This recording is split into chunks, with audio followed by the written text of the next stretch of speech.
Capítulo 2. Suplementos que prometem auxílio no emagrecimento. O tecido adiposo armazena gordura na forma de triglicerídeo, TG, e representa, junto com o glicogênio muscular, uma das maiores reservas de energia nos seres humanos. Os triglicerídeos são formados por 3 moléculas de ácido graxo e uma molécula de glicerol. Em situações de superávit calórico, ou seja, de aumento do consumo de energia em relação ao gasto, há um aumento no armazenamento de gordura na forma de triglicerídeo. Em situações de déficit calórico, ou seja, de aumento de gasto energético em relação ao consumo, há necessidade de o corpo utilizar parte dessa energia armazenada no tecido adiposo.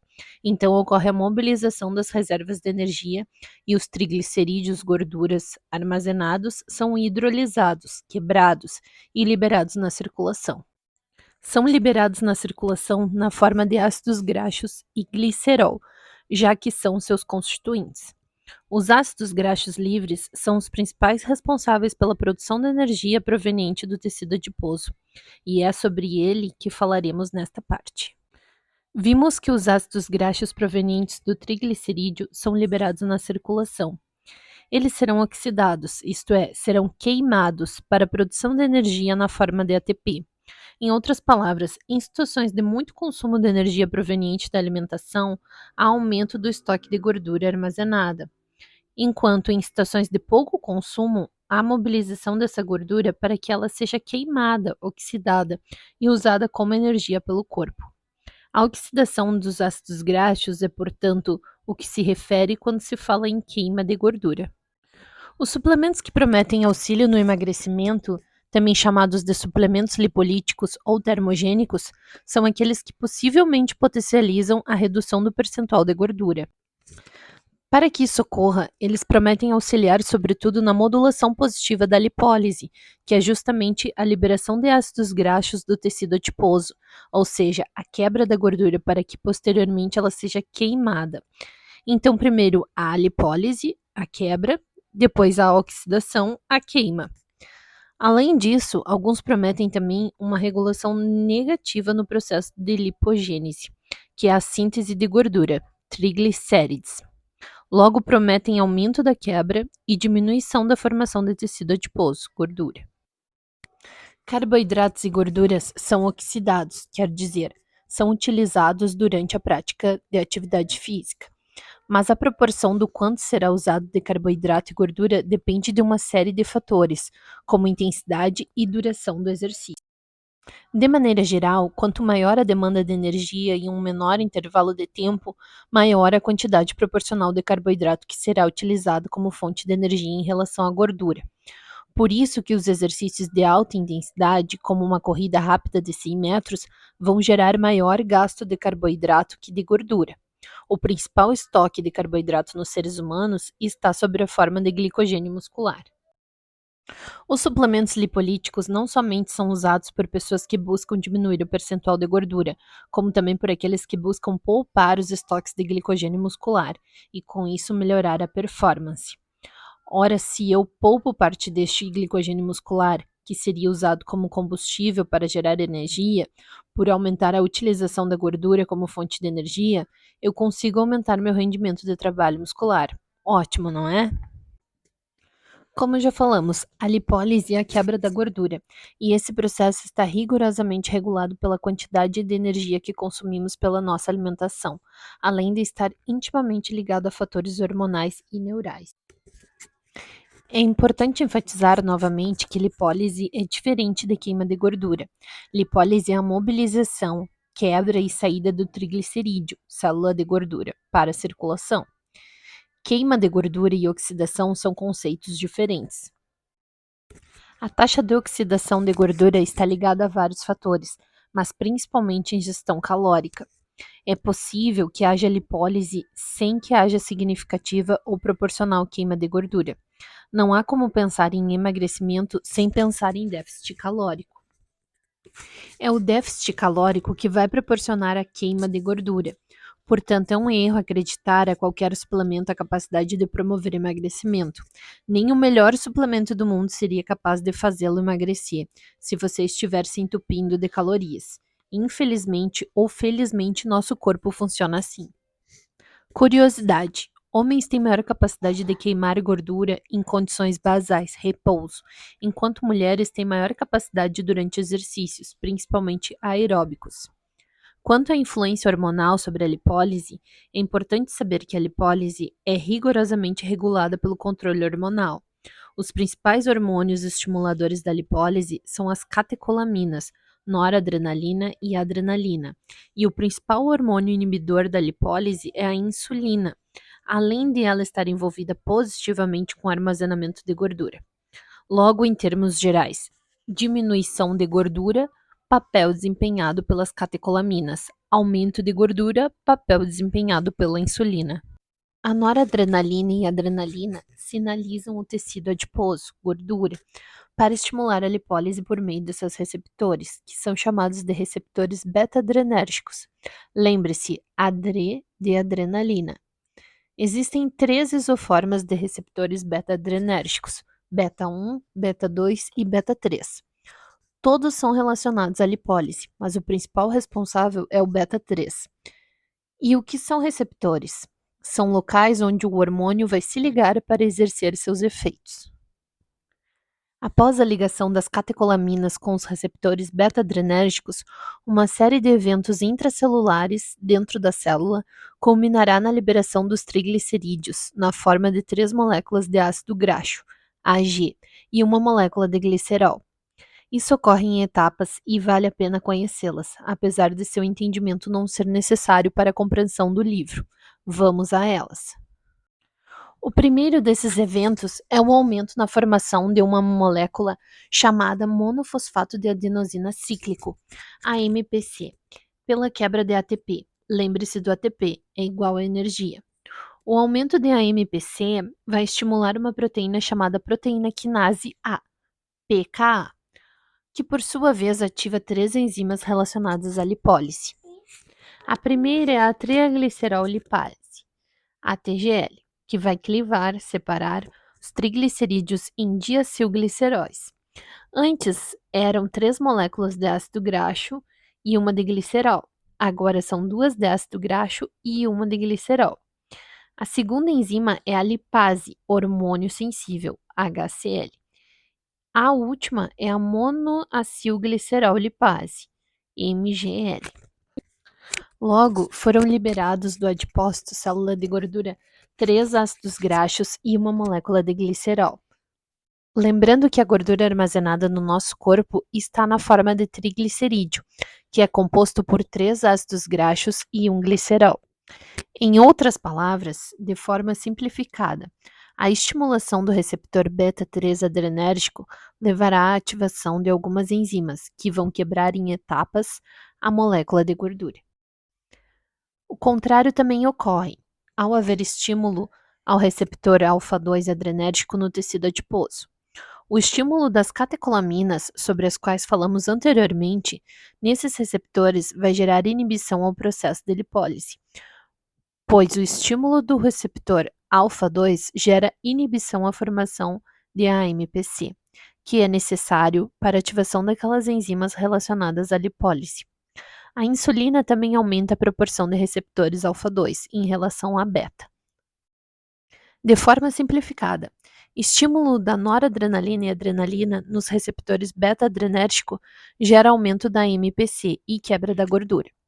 Estímulo da noradrenalina e adrenalina nos receptores alfa-2, a inibição da quebra de gordura.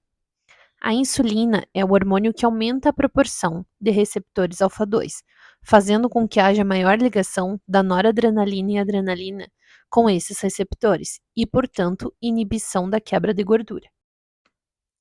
Sob aumento do estímulo da noradrenalina e adrenalina, há maior ativação de receptores beta-adrenérgicos e maior estímulo à lipólise no tecido adiposo. Sob estímulo da insulina, maior ativação dos receptores alfa-2 e inibição da lipólise. Os suplementos lipolíticos prometem regular essas vias.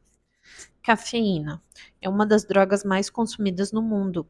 É a substância psicoativa e é assim classificada já que apresenta efeitos no sistema nervoso central e carece de valor nutricional, mais utilizada na história da humanidade. É clinicamente segura e socialmente aceitável. Está presente uma diversidade de espécies de plantas, mais de 60, sendo encontradas em chá, café, cacau, guaraná, em chocolates e refrigerantes. Seu nome científico é 1,3,7-trimetilxantina, sendo, portanto, classificada como pertencente ao grupo das metilxantinas. É uma substância lipossolúvel, ou seja, que é solúvel em gordura. Em outras palavras, se mistura com a gordura. Em virtude dessa propriedade, praticamente 100% de sua ingestão oral é rapidamente absorvida pelo trato gastrointestinal, atingindo picos de concentração plasmática no sangue entre 30 e 120 minutos. Sua meia-vida, tempo necessário para que a concentração plasmática de determinada substância seja reduzida pela metade, pode variar de 2 a 12 horas. A cafeína afeta praticamente todos os sistemas do corpo, afetando principalmente o sistema nervoso central. Quando consumida em baixas doses, 2 mg por quilo de peso corporal, a cafeína promove aumento do estado de vigília, diminuição da sonolência, alívio da fadiga, aumento da respiração, aumento da liberação de catecolaminas, aumento da frequência cardíaca, aumento no metabolismo e na frequência de micção. Em altas doses, 15 mg por quilo, causa nervosismo, insônia, tremores e desidratação. No meio esportivo, apresenta eficiência comprovada principalmente para exercícios de resistência, como corrida, natação e bicicleta, auxiliando na redução da fadiga, e para exercícios de duração mais curta, que demandam nível de esforço máximo. Café e dependência. A Organização Mundial da Saúde, OMS, define dependência como um estado em que ocorrem pelo menos 3 das seguintes manifestações: forte desejo ou compulsão para usar a substância, dificuldade de controlar seu consumo, abstinência fisiológica, tolerância, abandono progressivo de interesses alternativos e persistência no uso apesar das consequências prejudiciais. De um modo geral, e de acordo com a definição supracitada, a maioria dos consumidores de café não parece desenvolver dependência da cafeína.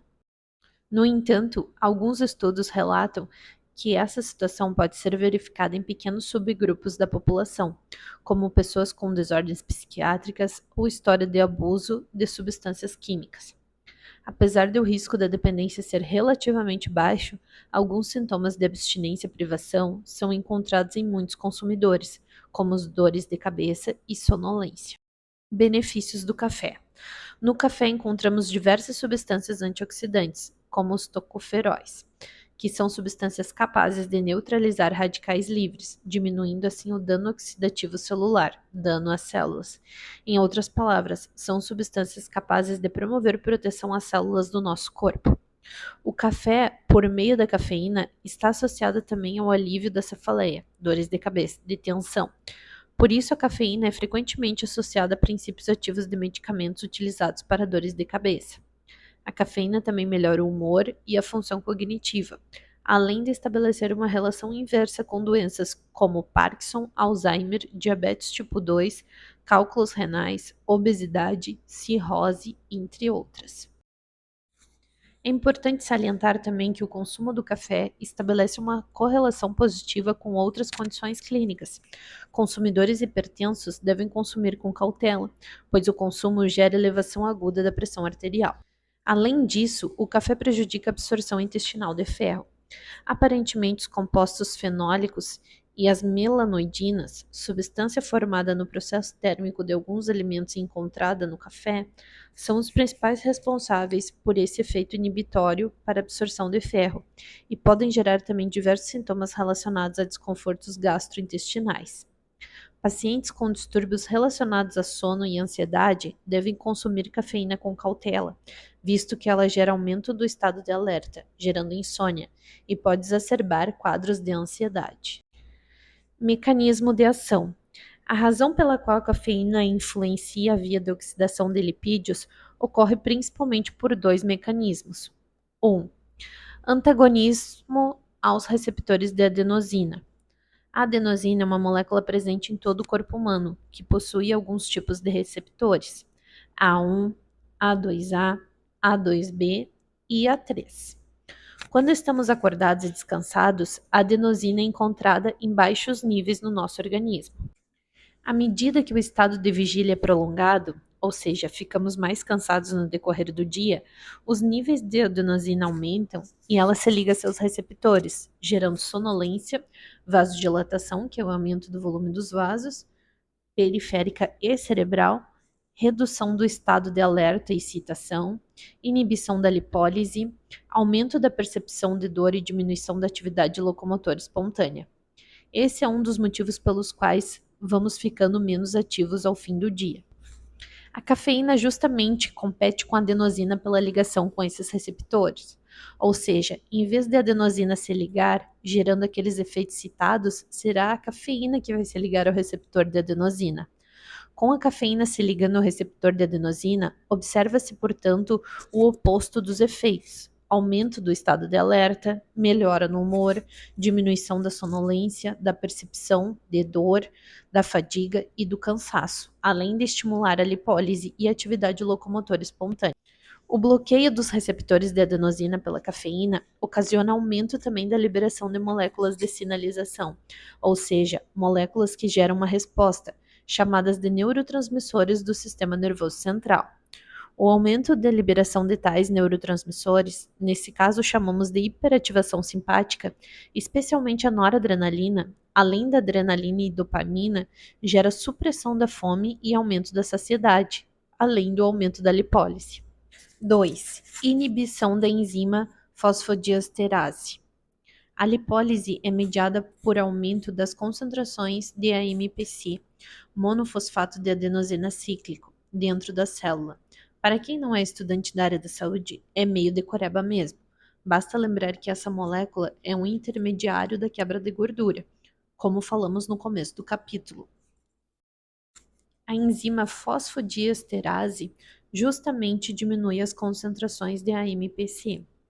Ora, se o AMPC é um intermediário fundamental para o processo de lipólise, se há inibição da enzima que diminui sua concentração, há favorecimento do aumento do AMPC e da lipólise, quebra da gordura. É justamente isso que a cafeína faz. Ao inibir a fosfodiesterase, aumenta a concentração de AMPC no tecido adiposo, favorecendo a lipólise. Além disso, em associação ao aumento da liberação de catecolaminas, há uma amplificação dos efeitos das catecolaminas nas células, por aumento da concentração de AMPC. Isso porque, como vimos no começo do capítulo, o efeito das catecolaminas na lipólise é a partir de sua ação ao receptor beta-adrenérgico, com aumento da formação de AMPC. Ou seja, a maior liberação e eficácia da ação das catecolaminas nas células adiposas, ocasionando maior estímulo à lipólise. Catecolaminas é igual hormônios, que, ao agirem na célula adiposa, nos seus receptores beta, ocasionam estímulos à lipólise. Outros possíveis efeitos. Alguns estudos têm demonstrado também o papel da cafeína na modulação dos substratos energéticos, moléculas que geram energia durante o exercício, isto é, estimulando a mobilização e utilização de ácidos graxos provenientes do tecido adiposo associado a um efeito poupador de glicogênio muscular. Ela é capaz também de promover resposta termogênica, ou seja, de aumento da produção de calor, um processo que demanda energia. Essa resposta termogênica permanece elevada por horas após o consumo, podendo ser mais um mecanismo auxiliar na perda de peso. Além de todos os efeitos supracitados, a cafeína em células de cultura foi capaz de modular negativamente a expressão de genes relacionados à síntese de gordura. Dose e efeitos adversos. A dose para que os efeitos citados sejam pronunciados varia de 3 a 6 mg por quilograma de peso corporal.